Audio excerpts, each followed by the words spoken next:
Good evening to each and every one of you, wherever you may be. Apologies for any delays.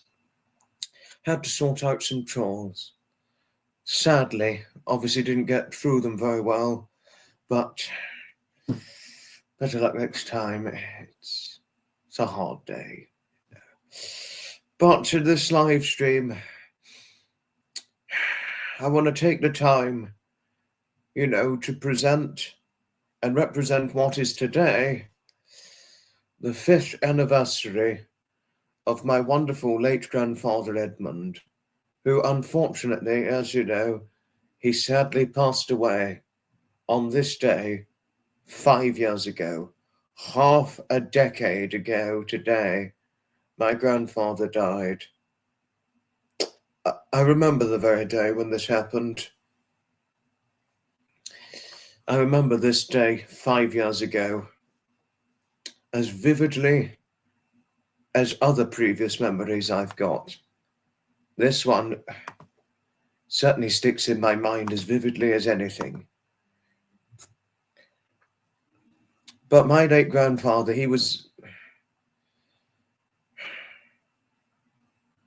to have had him certainly in my childhood, I couldn't have been more thankful to have had him in every way.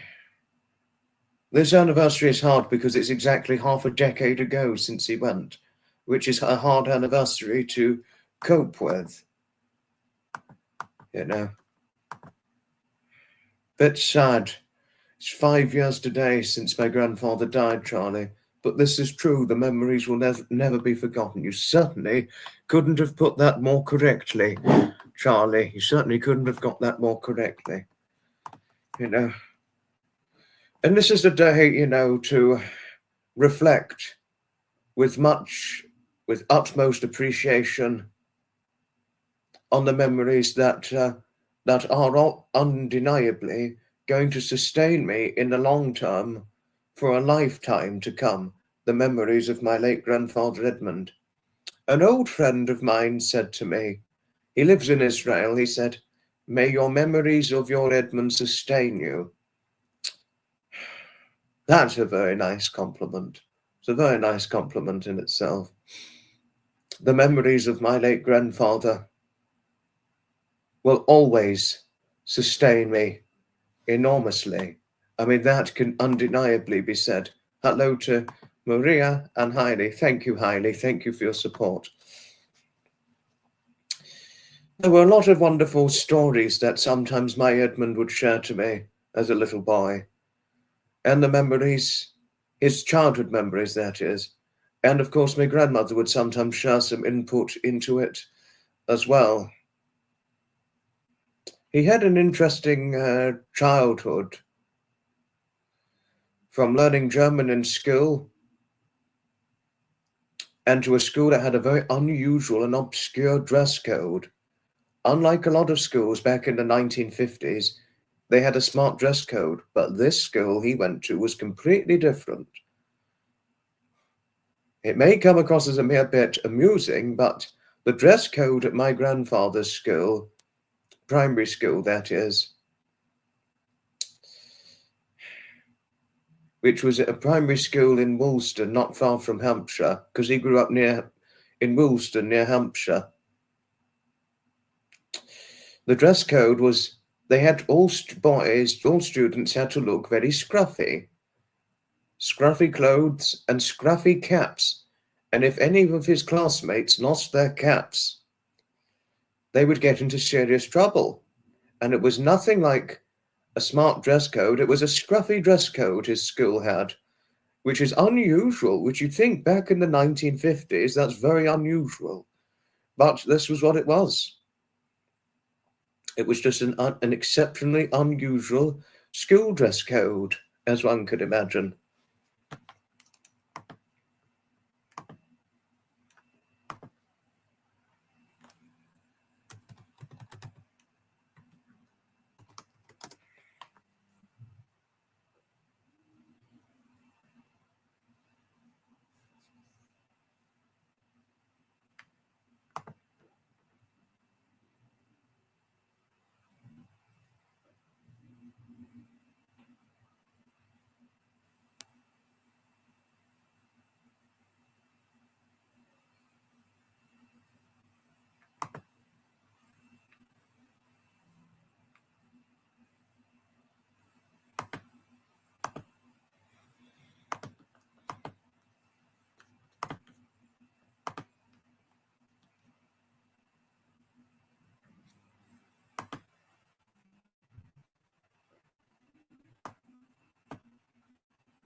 Sorry about that.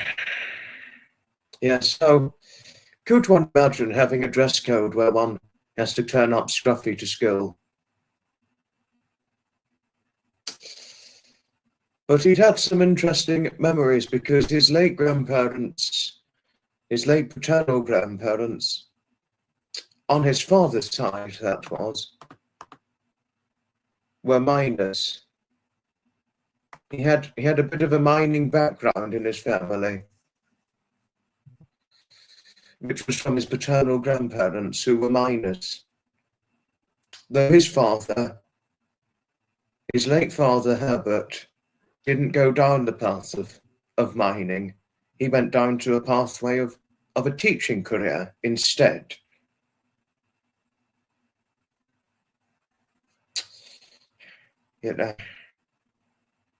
And my late grandfather didn't go down the pathway of teaching, or didn't go down the pathway which his mother went down. Instead, he pursued a career in architecture. But he didn't pursue the career in architecture until the 70s. He had a different career beforehand, but it was not until 1969 when my grandfather took up studying for being an architect. But many memories from his childhood that always strike up so vividly in my mind was he and his late older brother Paul used to watch the steam trains running near the back of their home garden. The days of steam before the diesels came into view. And my grandfather said that when the diesels came into service, it became very boring to just watch the trains running near the back of his family's family home garden, when diesels were running into fruition and all that. So yes, he could tell you, he could have said to you, even when he was alive, he would explain to you in quite detailed depth the days of the steam and what it was like seeing them running in action, especially from his family home garden or anywhere, any good standing point to spot them, and so forth.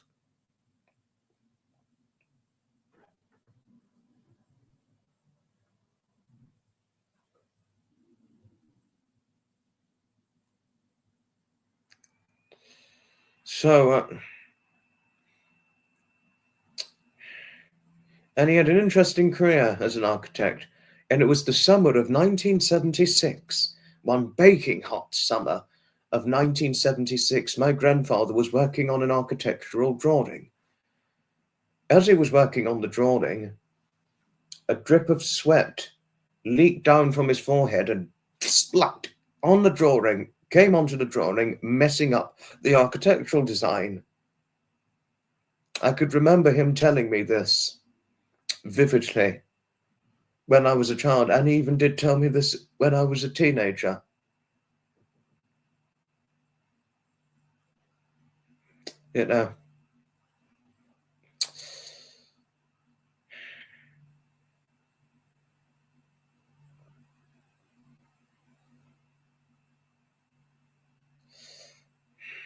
And he continued with the architectural career from the 70s, but here comes quite a big story. Unfortunately, my grandfather's architectural career was brought to an end in around about the late 1990s, around about 1997, something like that. It was brought to an end due to poor health. And the poor health was for a serious health ordeal he suffered, which obviously was therefore his strength and survival ordeal. What happened around about 1997, something like that, my late grandfather suffered a severe heart attack, which required quadruple bypass surgery. How it happened, it was late one night. He was in a lot of pain. The pain was unstoppable and unbearable, to the point where my grandmother contemplated ringing an ambulance. So he was, after an ambulance was rung, he was rushed into the hospital. And it was told that because he had the heart attack that was so severe, caused by over 30 years of smoking, being a smoker from the age of 16 up until around about the age of 50 when he suffered the severe heart attack. You know, the heart attack was so severe he had to be rushed into hospital and had to have a quadruple bypass surgery, which he underwent. And as he did describe to me many years before he died, he said, having a bypass surgery is the biggest operation one could experience, especially if it's a quadruple bypass surgery, which was what he so experienced himself.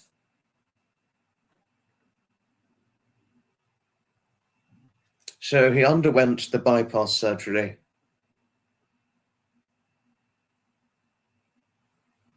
And after which was obviously undeniably took a very, very long time. And it was a huge bit of surgery to do. Obviously, it was a lot of work to do, as you could imagine, given the severity of the heart attack he suffered.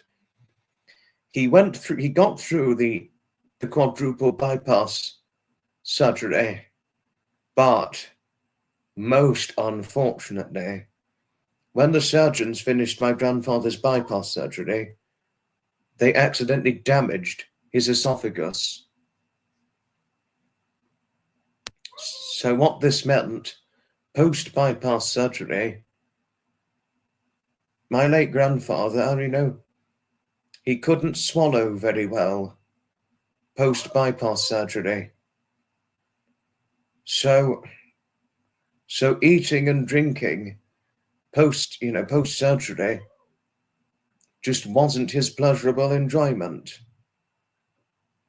So from that point on, he only ate child-sized portions, and he ate and drank very little, eating child-sized portions and only drinking in child-sized portions, or merely child-sized portions. Drinking, he'd only have wine in a wine glass about the size of this portable charger. So it went to show he ate and drank very little. And he ate very little anyway because the smoking, it cut his appetite.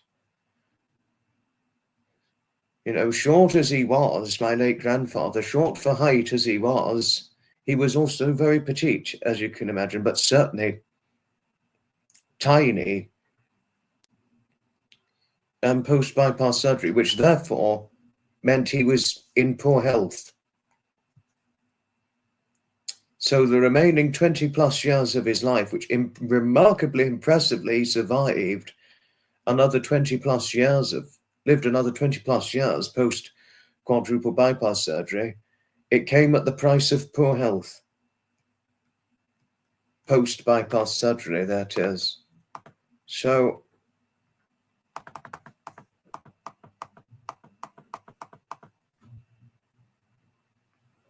and as one could imagine, that's a difficult thing to contemplate too.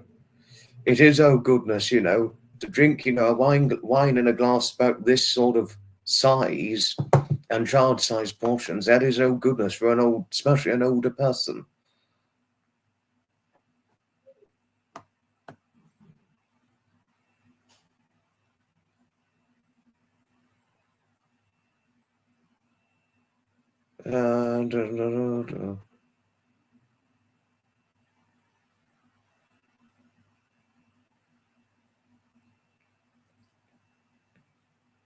What was I looking for?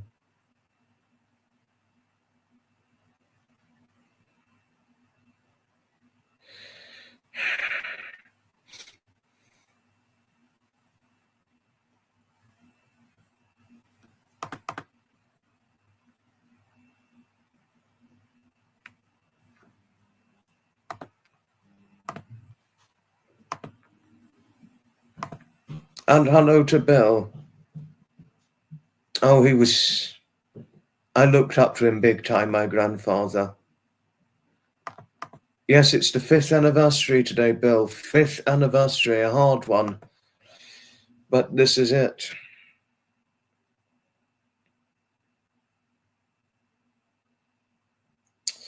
So what this meant was, over 20 years before he died, he had a hard time for health and didn't have what you call a lot of strength post-heart attack. So there were many things he couldn't do. Fortunately, there were many things he could do, but there were certain things he couldn't do because of strength post-heart attack and the bypass and how bad the heart was and the bad esophagus. But yes, but the memories I have of him, my first memory of my wonderful grandfather, I mean, putting aside, I know I've mentioned quite a bit about him, about his childhood and his adult life and his working life before it got put to an abrupt end due to poor health. My first memory of my grandfather it only just came to me shortly after he died. It was a memory that was lost for a long time, but just came back to me. My first ever memory I recall of him was one day I was out with my parents, brother and I, as little babies. We were out in the buggy with our parents, and there was this little old man, this petite little old man with large square-shaped glasses with circular edges on it, peering down, gazing lovingly at brother and I, smiling down. That was the first memory I have of him. And the second memory I have was the father took brother and I to our grandparents, who at the time lived in Ramsgate in County Kent, before moving down to the Brighton and Hove region when I was aged 7.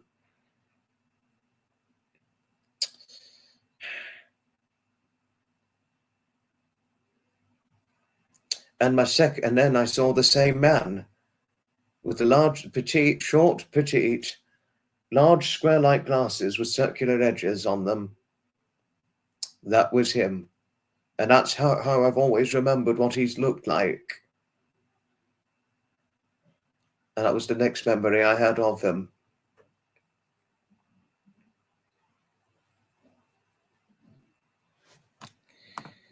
Different generation then was smoking. Yes, I know. Tell me about it, Bill.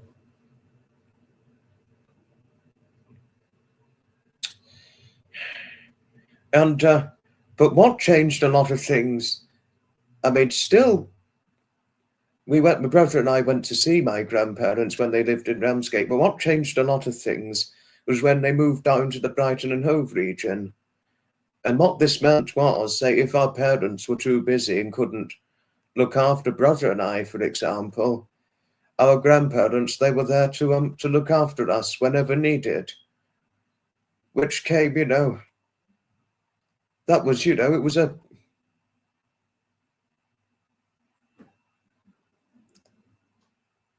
those were fantastic times when my grandparents lived in the Brighton Hove region, and the times I spent not just with my grandfather, but both of them, both my grandparents. They were valuable times, from time spent going to the Victoria Park in Portslade, visiting the Portslade Cemetery, even though it was quite a morbid experiences. It was nice to see the layout of the Portslade Cemetery, and my grandfather sometimes taking my brother to the bookshops and getting some David Attenborough books on life and earth, because my brother at the time was a big David Attenborough fan as a little boy, and watching David Attenborough documentaries with the brother, or sometimes watching railway documentaries or interesting old fashionable movies with him, or listening to stories about his childhood, which always fascinated me as a child, and other wonderful memories I have with my grandfather was going out on the good old occasional bus trip with him.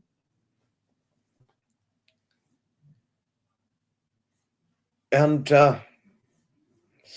another one of my most memorable moments with my grandfather was whilst my grandmother was away in Chile looking after, helping out with my auntie after she gave birth to one of my younger cousins. I was almost 12 at the time, because my cousin will be 12 in April.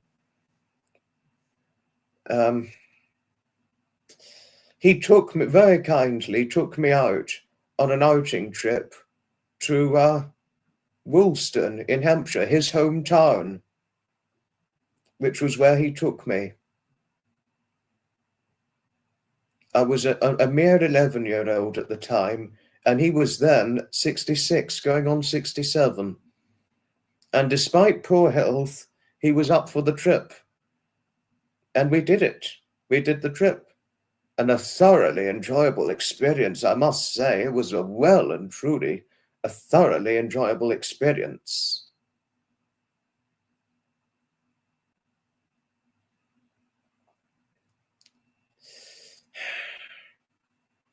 And I haven't been to Woolston in a while, but I'm aiming in the future, and certainly back from this year onwards, to try and visit Woolston once a month or so, in my grandfather's memory, especially shortly after the 5th anniversary of my grandfather's death, to visit it in his memory. You know. And I like Woolston. I actually personally quite like Woolston very much. Lovely, enchanted little town. And it's got nice old architecture and good history that represents it. And but sometime later, when I was aged 13, because it was only just under 6 years my grandparents lived in the Brighton and Hove region. Oh, sorry. Ouch, cramp. My grandparents moved to the Isle of Wight, which hugely changed a lot of things. Despite them moving to the Isle of Wight in the summer of 2014,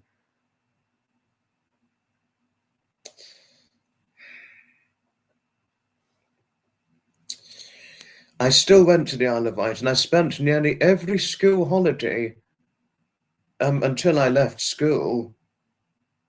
I spent nearly every school holiday until I was about 18 going over to the Isle of Wight to see them both. And the times on the Isle of Wight spent were enchanted.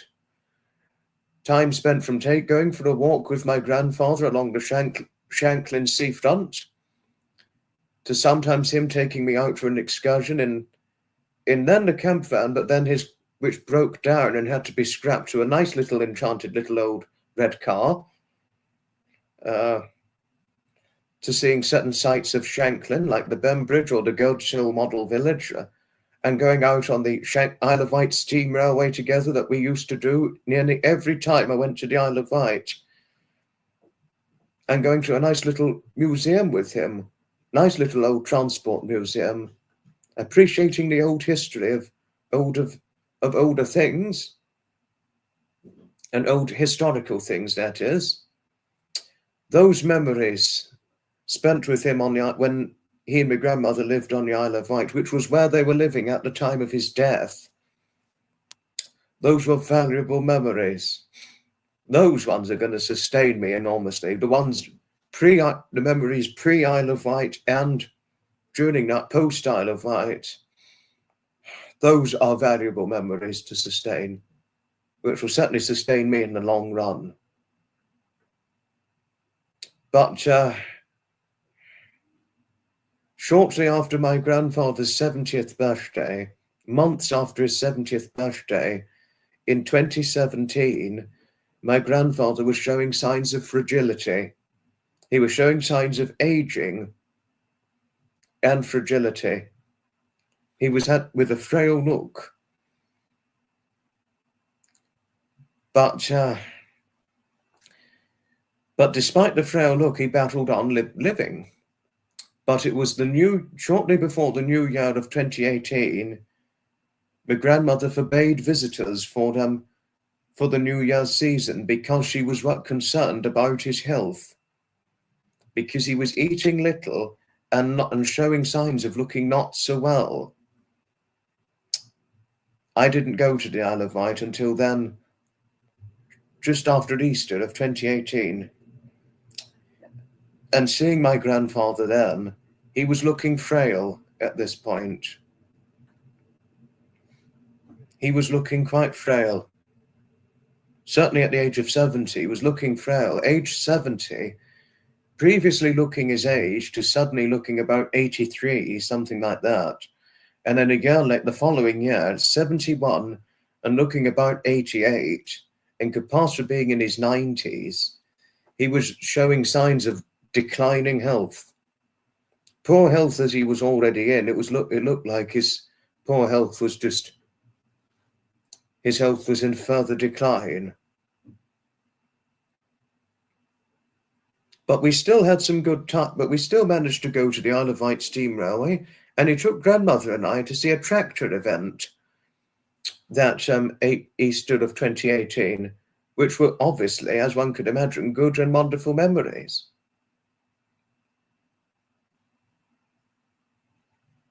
But it was devastatingly and sadly, 3 months in that July of 2018, 3 months before my grandfather's 72nd birthday, his health showing no signs of getting better, he had to go to a doctor. And the doctor there formally diagnosed him with thrombocythemia, showing signs of fragility and quick aging, weighing only 114 pounds, or 8 stone 2 pounds, 3 short months prior to his 72nd birthday, with an only 5'4" height, but was formerly 5'5" back in his prime day, but at 5'4", a height he'd shrunk to by the time he was in his very late 50s, early 60s, not so much as a result of old age, but namely as a result primarily poor health and not having a lot of strength in him. You know, at weighing 8 stone 2 pounds and 114 pounds and 5'4" of height, and diagnosed with thrombocythemia. And the weight loss was primarily caused due to what was his lack of eating, and namely the decline in his health, further decline in his health, which, as one could picture, that's a frail look for a man of almost 72, weighing 114 pounds, or 8 stone 2, that is. After his diagnosis, he was prescribed with medication. Thrombocythemia is, unfortunately, it's an incurable health condition, which is like a type of blood cancer, where, you know, when one needs platelets and red blood cells, thrombocythemia, it can produce double the number of platelets and red blood cells one needs. And so at the moment, it's incurable thrombocythemia, but it's treatable. But unfortunately, I cannot prove this because I'm not a medical doctor. I can't prove this. But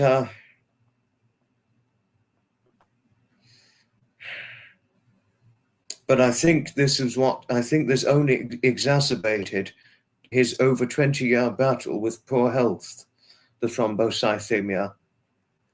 You know, and I saw him the following month after his thrombocythemia ordeal. Looking at him, I was stunned, shocked, and surprised, but felt really quite worried for him. I looked at him and I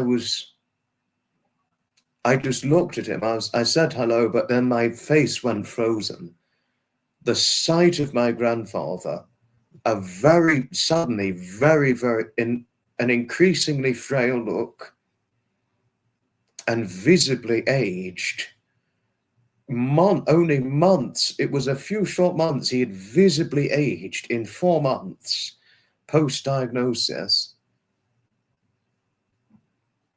I was really surprised. It was the summer of 2017, he held steady with aging, aged almost 71 and looking 83, to then suddenly, the following year later, 71. And during the Easter of 2018, he was 71 and looking about 88, having aged the previous year. But then suddenly, it was 4 months later, post-thrombocythemia diagnosis and the side effect of the medication he took for thrombocythemia, which though wasn't going to, obviously not going to cure it, taking into account it being incurable, but treatable, it just aged him, and the weight loss that went with it. I think the previous year he couldn't have been anything more than 8 stone 6, something like that. He couldn't have been more than 818 pounds during the spring and summer of 2017. So, because he was already showing signs of weight loss in 2017, and only for it to have continued, which it did, as was when it came to his diagnosis the following year of thrombocythemia, that is. He was 71 4 months later, up 2 short months shy of turning 72 and looking about 95. Fortunately, he could still do the walks and things, but he could only do so much of the walks. After the walk, he would have needed to rest immediately in the bedroom before getting out again for a meal and watching a little movie or television show. Wholesome ones, that would be, with my grandmother, or a wholesome soap opera, what have you. I mean, I'd seen people aging as anyone can naturally age, but I'd never seen anybody at this point age so visibly, age so much in a year. I had never seen anybody age so much in a year, as was the case with my grandfather.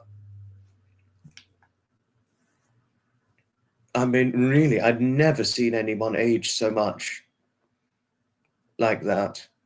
But it was obvious his health was in decline, which could explain why, he was aging quickly. But despite despite what was his exacerbated poor health, in the summer of 2018, he and the grandmother and I, we still went to the Isle of Wight steam railway, and then we did a little driving excursion, and we still did the Shanklin walk together. We still did that, which was lucky. But here's the unfortunate flip side. The medication that my grandfather took, he was on 2 sets of medication, one for his bad heart and another for thrombocythemia. But the medication he took for thrombocythemia, the medication for his bad heart already had a side effect, which gave him chills, which made him therefore prone to feeling cold much more easily because of the medication he took for the bad heart. But the thrombocythemia medication, atop of the medication for his poor heart, it just took, who over 20 plus years at this point, over 20 years was living and dealing with poor health. Unfortunately, it took a toll on him. It just took a toll on his poor health, unfortunately, greatly exacerbating it. So I don't think the thrombocythemia medication, atop of the medication for his bad heart, I don't think it helped at all. I felt terrible for him. I felt extremely terrible for him.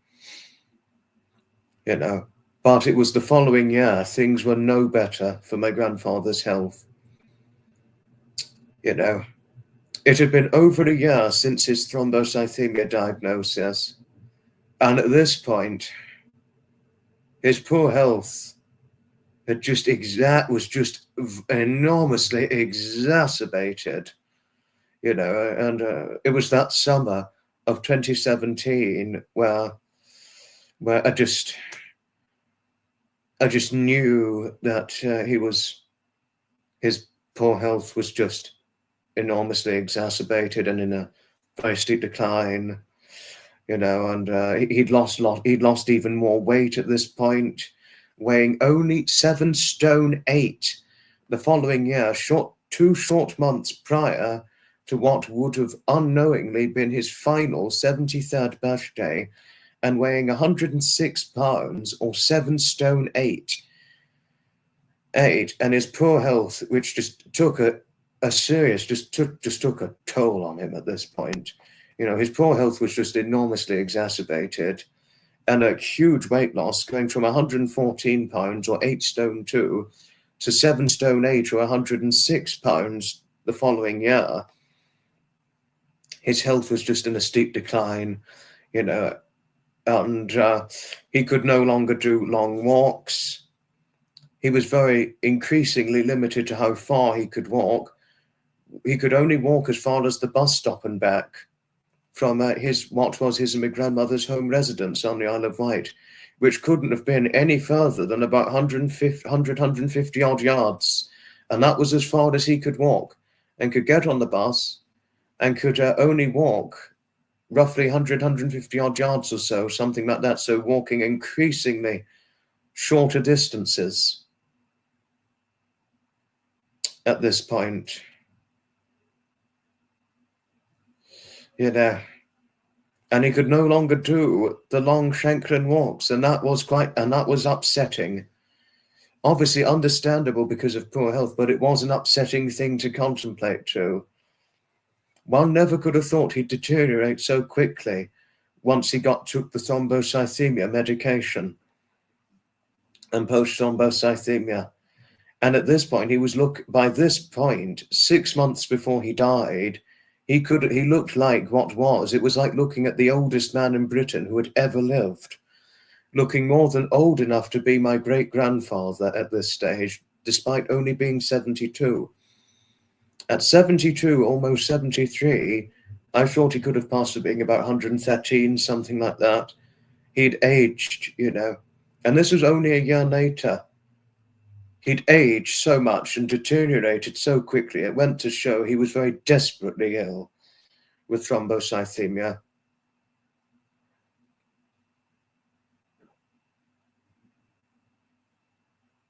But remarkably, he just fought the thrombocythemia, despite the serious toll it took on his health, exacerbated by an already over 20-plus year battle with poor health. He fought it with great courage. He never once complained and just got through whatever day as it came. And I actually I remember questioning him, asking him, whilst my grandmother went out to play bridge one evening, I asked my grandfather, how does it feel not being able to do long walks? He just said very patiently and stoically, he said, I'm just getting, I'm just getting pissed off with old age. And when the time comes, it's time to go. That was what he philosophically said to me. He was philosophical about death, my grandfather. He had what you call a very philosophical outlook and lining on life. He never feared death, and my grandmother doesn't fear death at all. But I don't think my grandfather knew that the end of his life was going to come so quickly. And I don't think we could have thought his death would come so quickly. But by the summer of 2019, I suspected that the summer of 2020 was going to be his last summer. Because I thought, seeing him then in the summer of 2019, I wouldn't have thought he'd live any longer than 2021, 2022, very most. But 2017, though I couldn't have predicted with certainty, I would have thought he could have lasted another 7-8 years. But I never could have thought he'd live to 80, 85. I never could have pictured him living into his 80s. But I could have pictured him living into his late 70s, which unfortunately was not the case. No, but the summer of 2019, it was quite upsetting to see how his health had deteriorated just so quickly after his thrombocythemia diagnosis. And I'd never seen anybody deteriorate so quickly, and neither could my grandmother, who was under a lot of stress at this point for his health, which aged her, as you could imagine. Fighting good health as she was in, she'd aged visibly too, due to stress and worry regarding my grandfather's poor health. And then at the time of my grandfather's, what was unknowingly his final 73rd birthday at the time, though I wasn't there for it, his health just continued to decline. He lost more weight, weighing roughly only about 104, 105 pounds, something like that. And he'd visibly shrunk at this point. He'd shrunk more, losing more height, almost likely by the time of the summer of 2019, who by this point, he couldn't have been any taller than, 5'3", something like that. He had visibly shrunk at this point. And why I'd say that, because the summer of 2018, I didn't have to look down talking to him, but 2019 of summer, I had to look down talking to him. Short as he was very frail with the weight loss. He was very frail and weighing roughly only 103, 104 pounds at the time of what was his final 73rd birthday. As one could imagine, or one could picture on a 73-year-old man being that sort of weight, one could only imagine that he looked extremely frail. And he did look extremely frail. I can tell you that for a fact, having seen what he looked like 6 months before he died.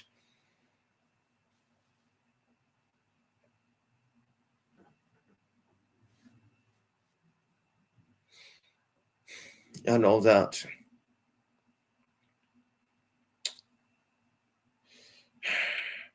And shortly after what was my grandfather's final 73rd birthday, he stopped driving due to his increasing poor health. Going in a furtherly steep decline, he gave up driving. So what this meant was he could only go out walking a very, very short, limited distance to the bus stop and back. And that was it. Go on a little bus trip, come back home, and that was it. So the last months of my grandfather's life was quite difficult, and I would have thought summer of 2020 would have definitely been the last, but how wrong could I have been? By the new year of 2020, the month before my grandfather's death, my grandmother described my grandfather as looking emaciated. He must have been around about 85, 90 odd pounds, I think, by this point. And she said she had never seen a man so frail and so thin or looking so emaciated.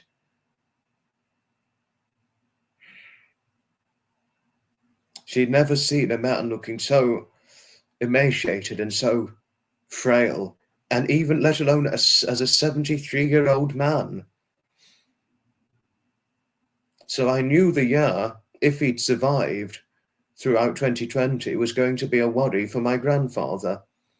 But I would have thought 2021, I was like, after hearing these things from my grandmother, I think spring and summer, I think it's definitely going to be his last spring and summer, which I sadly came to the conclusion of. But how wrong was I?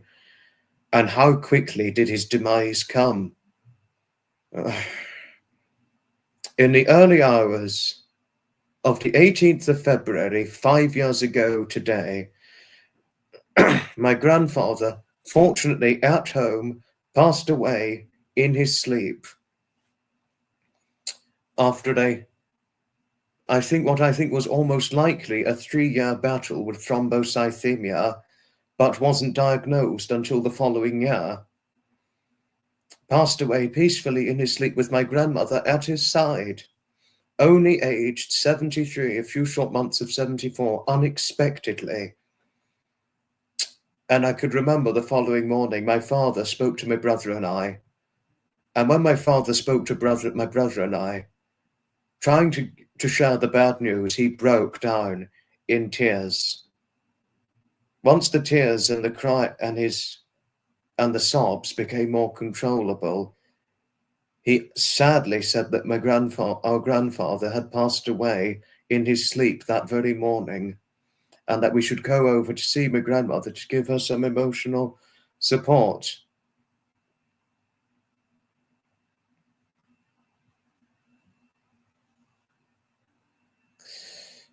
And after I heard the news, I just broke down in tears. I completely broke down. And the family and I were devastated by the news. I could remember how I was feeling. I mean, I just completely broke down in tears. And anybody I spoke to, when they heard when news spread about his death, if talking about it, I was just crying my eyes out. You know, I mean, it was such devastating news, because he was the only grandfather I knew when growing up. And having spent quite a lot of time with him at the time when he lived in the Brighton and Hove region, and every time I went over to the Isle of Wight during the school holidays, he was the only grandfather I knew. Having lost my mother's father when I was just a baby, he was such a wonderful grandfather to me, which had a huge impact on my life. The memories that sustain me of my late grandfather, the impact is so huge. The memories are completely unforgettable, but the news was deeply upsetting, as one could imagine, especially as he was the only grandfather I knew when growing up. So we went over, and then and I remember my auntie rang on the phone when she and her then partner, who were also on the way to the Isle of Wight. When she rang me, I just couldn't help, but I was just completely crying my eyes out. I was completely crying my eyes out when we spoke on the phone. We arrived at my grandmother's as she went to the funeral care to arrange for my grandfather's funeral, which was to happen on the 9th of March of 2020.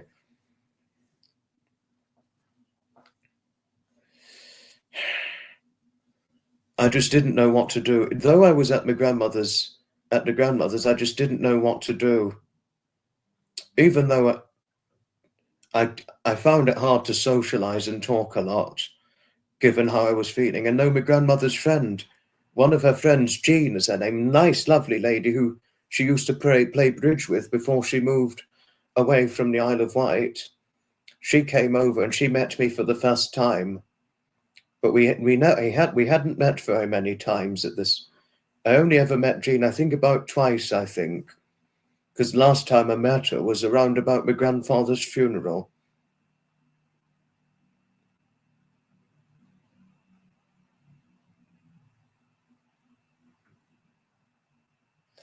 But I didn't really talk very much to Jean.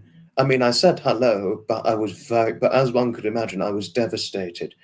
Normally I say hello and never hesitate to greet oneself when they meet me, especially if it's somebody who I've newly met. But no, but my greeting was poor. Taking into account how I was feeling, my greeting was just poor.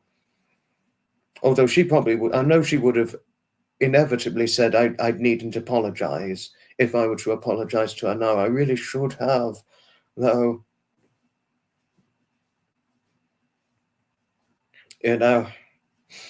So, but she sat next to me the whole time she was visiting my grandmother's home residence on the day of my grandfather's death after his body was taken.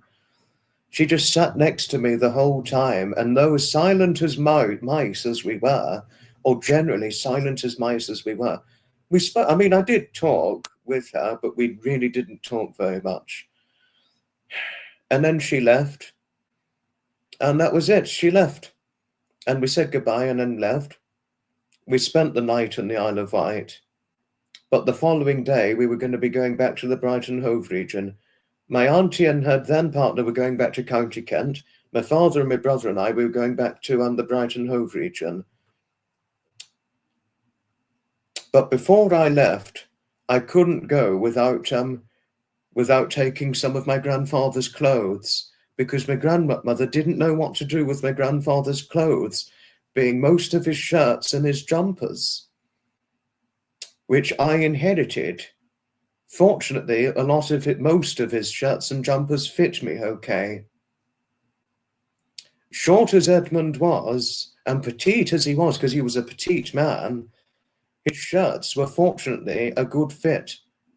But with me being 130 pounds at the time in February of 2020, but now I'm 157 pounds, having recently gained 3 pounds of weight, which in the UK neck of the woods, that's 11 stone 3, 157 pounds, but I was 154 pounds for about 4 years, from 2021 to 2025, until recently, as a lot of you know.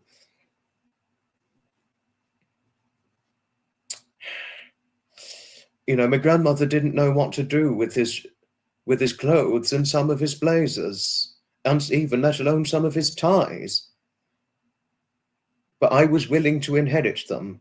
So I took his clothes, a lot of his clothes. I took the ones that fit. I took them, and the blazers and jumpers that fit. But the ones that had holes in them, unfortunately, we had to give them away, because one of his jumpers eventually got holes in them and I had to throw it out, which actually did upset me quite a lot, because I didn't want to throw it out. But fortunately, his clothes have held steady, and his shirts and jumpers and blazers have held steady in the 5 years since I've inherited them. Except for 2 jumpers, which unfortunately didn't last, only lasted 1 or 2 years most.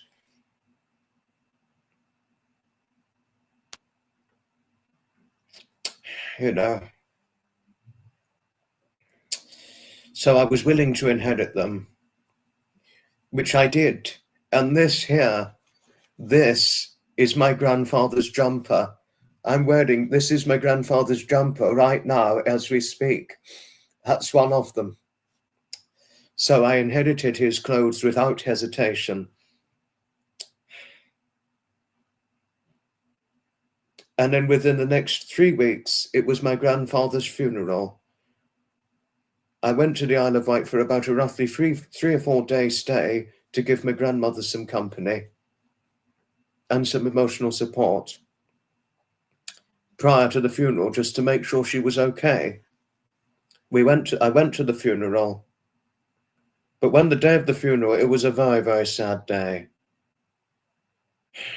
I was the last person to give a speech at my grandfather's funeral, being the last one to give a speech, but it was very, very hard to give a speech. I was trying to spit out my speech, an opening statement, only to be bursting in tears. I eventually spat it out, but after the speech, breaking down in tears, I just had to sit down. I really broke down, you know. But after the funeral, I got a huge, unwavering amount of support from a lot of my grandmother's bridge partners, who were all ladies, namely all over 65, 70, all voicing their utmost strong grip of support to me. And they said, well done for the speech I gave on my grandfather's funeral. And there was huge, huge, huge support to me, which I appreciated very, very much. You know, I mean, the response was overwhelming. I was surrounded by by many hugs and affection, and a lot of people just saying, well done on getting through the speech, given how hard it was for me to get through it. And then afterwards came the wake to celebrate his life. And you know, and that was it. And this day, but for a long time, I couldn't talk about the death of my wonderful grandfather. I couldn't open up about it.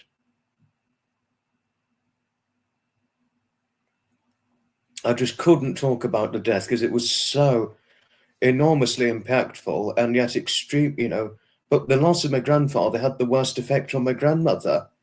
I couldn't talk about my grandfather's death in full. I could only share a few bits and pieces of it, but if I just opened up about it in full during 2020 and 2021, I just could not open up about it in full. I just really couldn't.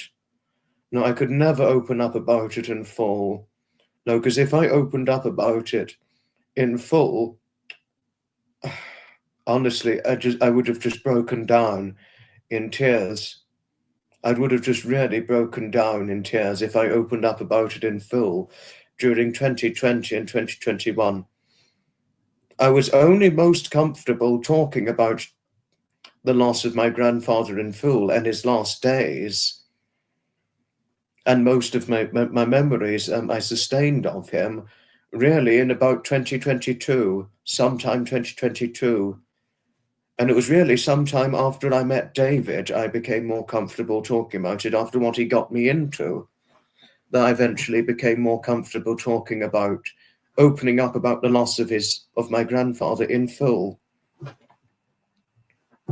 You know, and because of what I was dealing with at the time, because then months after Edmund died, other troubling things happened, which obviously did not help.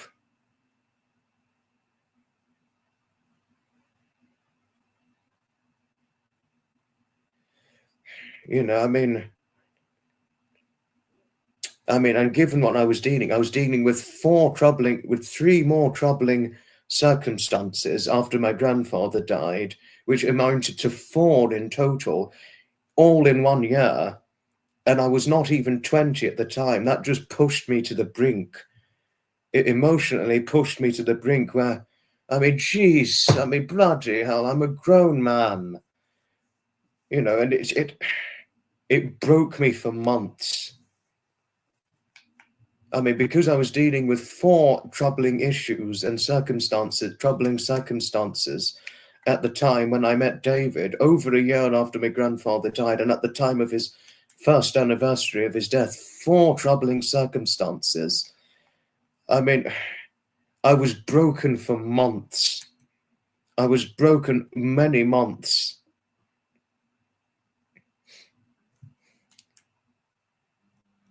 You know, I eventually recovered and healed, but I don't know where I'd be now had it not been for a very important best friend in my life, David Scott. Had it not been for what he got me into and us meeting, or Daphne, because Daphne was the one who led me to David because of the content I created of her, which led me to David. I don't know where I'd be now. I don't think I'd ever be able to talk about the loss of my grandfather in full, let alone on the 5th anniversary, had I not had David in my life or Daphne in my life. I remember you telling me so. Nutmeg, yes, I remember you telling me so. Thank you. Thank you so much, Maureen. Thank you. Thank you.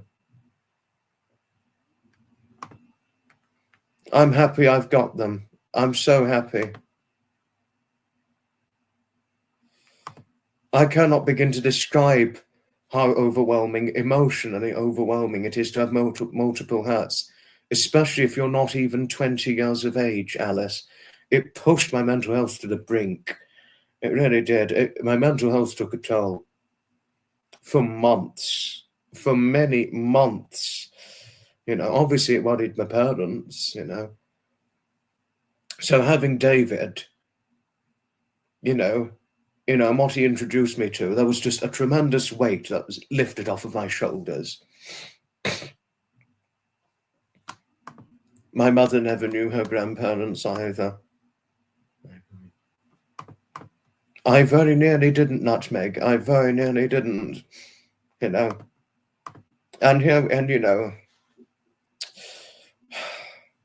And many years down the line, as many of you know, when I least could have expected it, and it was what I considered in my grandfather, a very special friend to me, a fairly newfound and very special friend.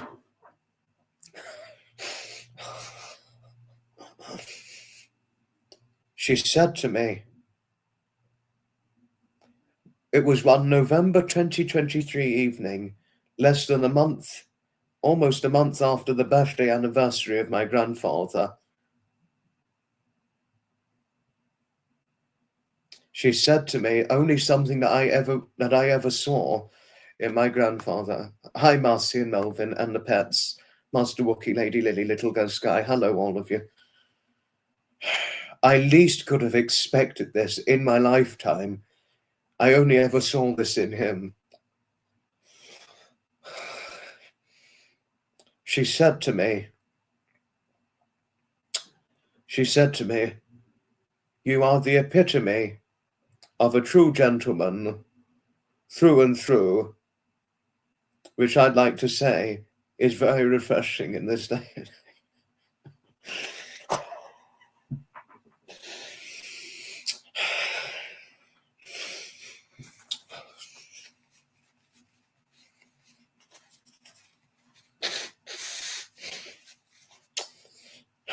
I mean, what to say? When I least expected this. I never once expected to ever be considered something in only something I could ever see in my grandfather. You know, he was the true gent, the only true gent I ever knew when growing up, who had a huge impact on my day, on my childhood and life, which is going to sustain me for the long run. The person, I think you probably wouldn't be surprised, I think because I've said who it was before, who said this to me. It was Michelle Pope. It couldn't have been a nicer thing she'd said to me. When she said this, I was really crying. And even on the anniversary of his death, it touches me emotionally. You know, this is a hard day. This is a hard day. You know, 5 years, half a decade since losing somebody I was very closely looked up to. Thank you, Nutmeg and Marcy and Heidi. And thank you, no, really, on what is now half a decade since the death of somebody who I was very close to, and since he died, I can't thank you enough for your overwhelmingly huge support towards me, your emotional support. I can't thank you enough for it. And a cherished picture I've got of my grandfather, of a grandfather and I, is going to sustain me all my life. It's really a picture I'm going to cherish all my life. It's the anniversary of my grandfather's death, Josh. It's 5 years since he died, which devastated myself and the family hugely. You know, so it's a hard day, as you could imagine, not just for me, but my family, in remembering him on this very day. This here, this is a picture. I'm going to cherish this for all my life. All my life, I'm going to cherish this. A picture of me and my grandfather more than 20 years before his death. More than 20 years before my grandfather died, and more than 20 years ago, since I'll be 24 this year, of my grandfather holding me in his arms when I was a tot. I did speak of the memories, you know, the times that we spent, you know, on a few bus and train trips out whenever chance allowed, when he and my grandmother lived in the Brighton and Hove region, and the time spent on the Isle of Wight steam railway together when on the Isle of Wight. I must have been about 2, about 1 or 2, I think, something like that. Thank you, Marcy. Thank you, Marcy and Melvin. Thank you, really, thank you. This picture, I'm going to sustain it, you know, and for somebody not even 25, you know, you're not even, and I wasn't even 20 at the time, dealing with loss from somebody I was very close to, which obviously has an undeniably enormously huge emotional toll on oneself, and then to deal with 3 other troubling circumstances after losing somebody very close to, all in 1 year. This really has a huge impact emotionally, and it hurts emotionally. 3 troubling circumstances, all in 1 year. It's a lot to it's very tough and a lot to contemplate too, undeniably, as one could so imagine, as one could only expect, to the point where it pushed me to a very low point in my life. Thank you, Gabrish. Thank you so much. And there's another picture that I have it. I've got it framed, which I'll show here. I have it framed, but then there's this here. My grandfather, as a little boy with his late older brother Paul and their late family cat Otto. I was looking at that today and I was in tears. It's a picture this, you know, I would never want to get rid of this. I could never get rid of this picture. Oh, no, Tristan, I'm so sorry. I couldn't agree with you more. Thank you, Josh, but thank you for your empathy. So sorry you lost your father at 17 and your sister at 15.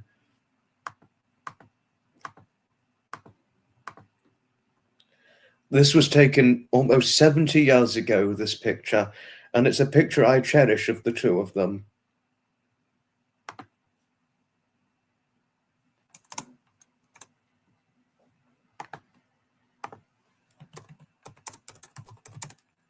You know, I would never forget this picture.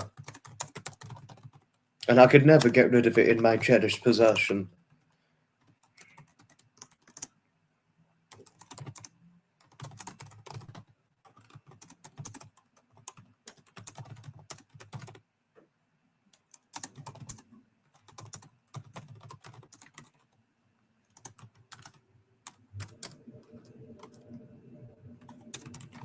Oh, maybe. Memories sustain oneself enormously.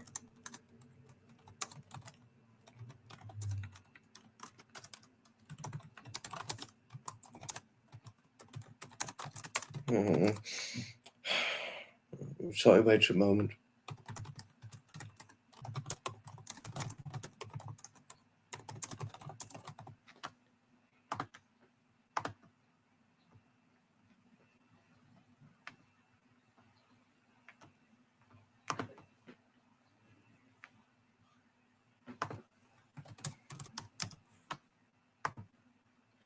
Oh.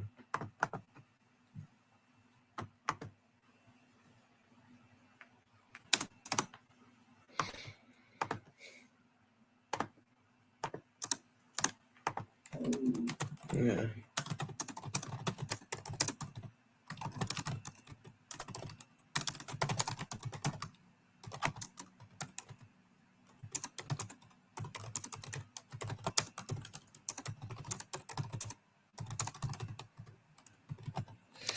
Oh.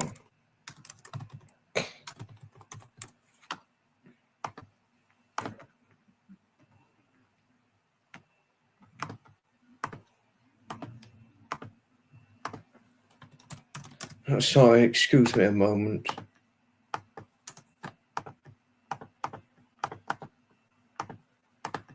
Sorry.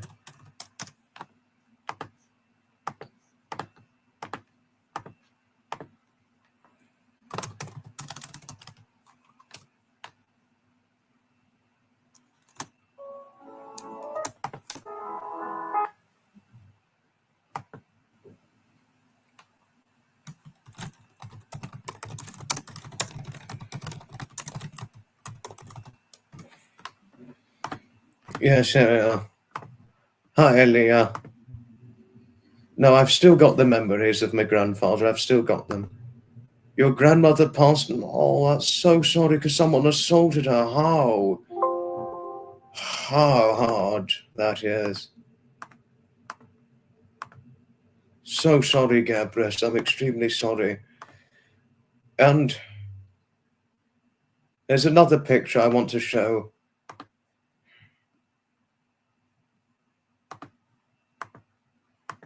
Far too many cruel people here. Oh, that is so hard. I remember you saying so, Maureen. That's very, very hard and upsetting.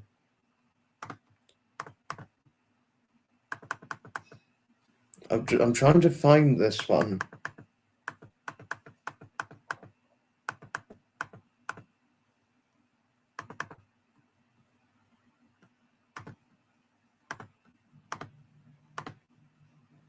This here. Sapper, my good friend Sapper.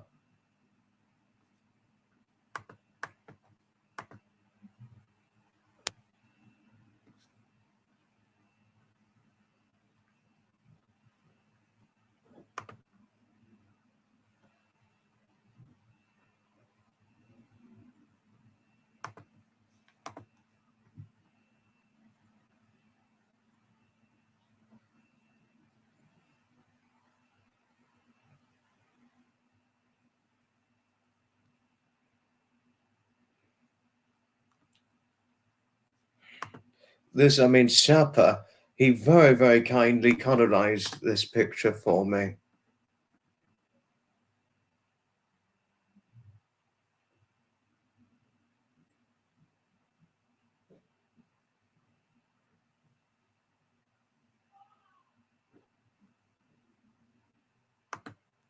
No, he did this. He very cleverly colorized it on an editing software, which I appreciate enormously.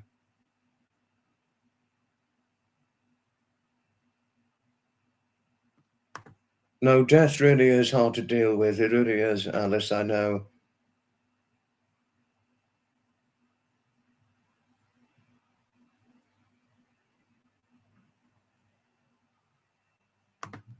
I think they will, Leah. I think they will.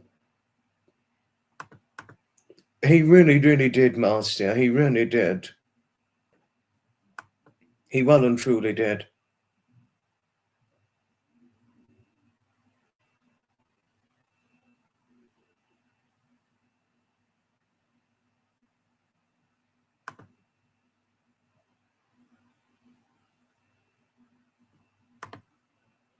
And there's another colorized picture. I'm going to be getting up now.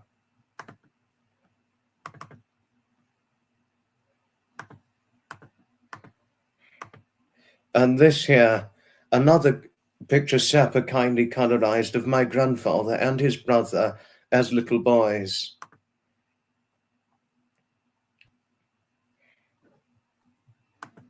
I can't thank Sapper enough for it. I can't thank him enough for it.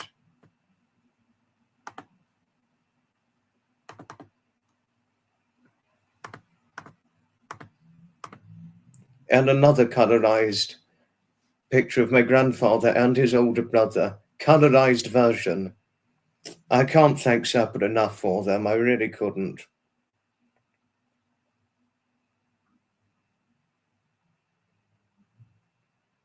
You know.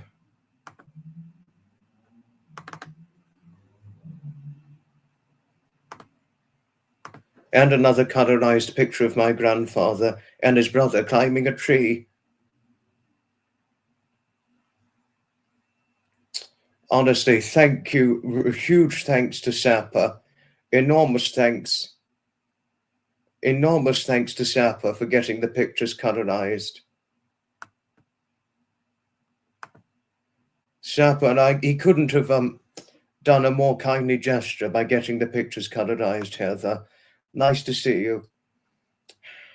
Honestly, I can't begin to describe how thankful I am for your support towards me on this difficult day.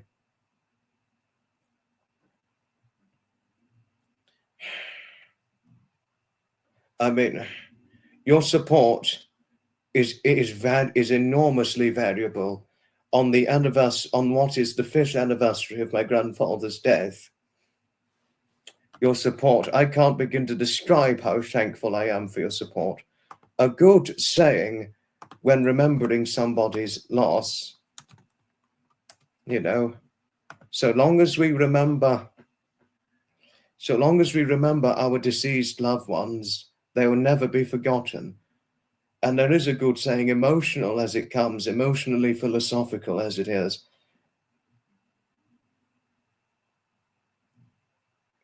Nobody's ever really gone so long as we remember them. And people can die, but we do hold our memories forever in our hearts and lives, as the philosophy so entails. And as another philosophical saying, strength is within the memories.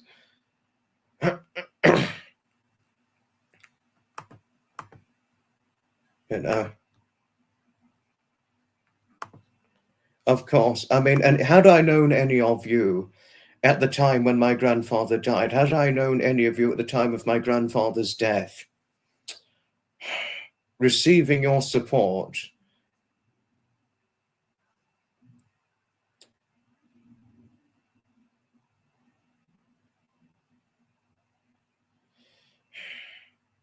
if I'd received your support at what was the time of his death, I would have been it would have been better than just $1 million. It would have been enormously appreciated. Delightfully. It would have been enormously appreciated. You know, your support at the time of my grandfather's death. No, really. And your support now on the anniversary of his death, whenever I'm always remembering him. I cannot thank you enough for it. I cannot thank you enough for your annual support towards me on the anniversary of my grandfather's death and the birthday anniversary of my grandfather, especially as it's 5 years now since he died. Thank you, Leah and Nutmeg. This really is extremely appreciated. Thank you.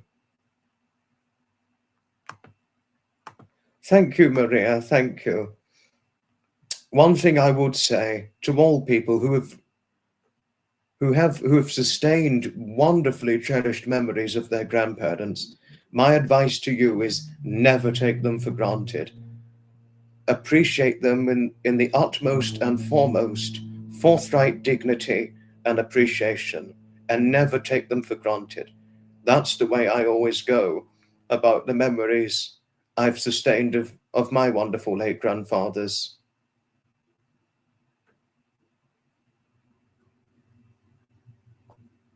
You know, I mean, I always look back on the memories of my grandparents, certainly my late grandfather Edmund, with utmost dignity, fondness, appreciation, and of course thankfulness, enormously huge thankfulness and thanking gratitude, and then never taken for granted the memories that have sustained me all my life. I'd never take them once for granted. I never could. They're too valuable to take for granted. Preciously valuable, I would say. And two people who I really thank in my lifetime. No, actually, all the people who I really thank in my lifetime, especially since after my grandfather's death.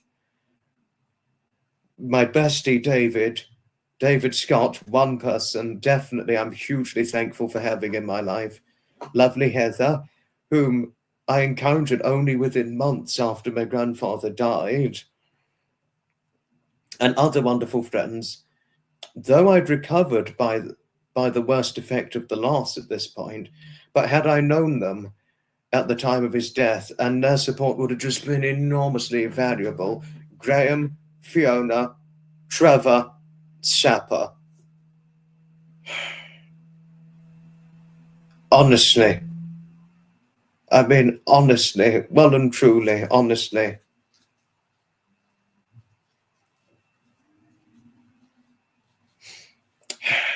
Their support, had I known them at the time of my grandfather's death, would have been hugely valuable. And your support even now is hugely valuable. I can't thank you enough. I really can't.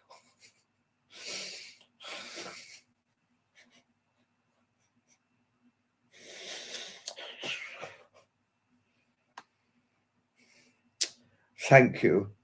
Thank you for taking the time in what was an emotionally spoken tribute in loving memory of my wonderful late grandfather Edmund, born on the 17th of October, 1946, and died on the 18th of February, 2020, aged 73 years, 4 months and 1 day, almost less than 8 months shy of his 74th birthday. He was the epitome of a true gentleman through and through, which one could have least, at a time when one could least expect it from a man. And the only true gent I knew. And growing up. Thank you all so much for watching and listening to this very tribute.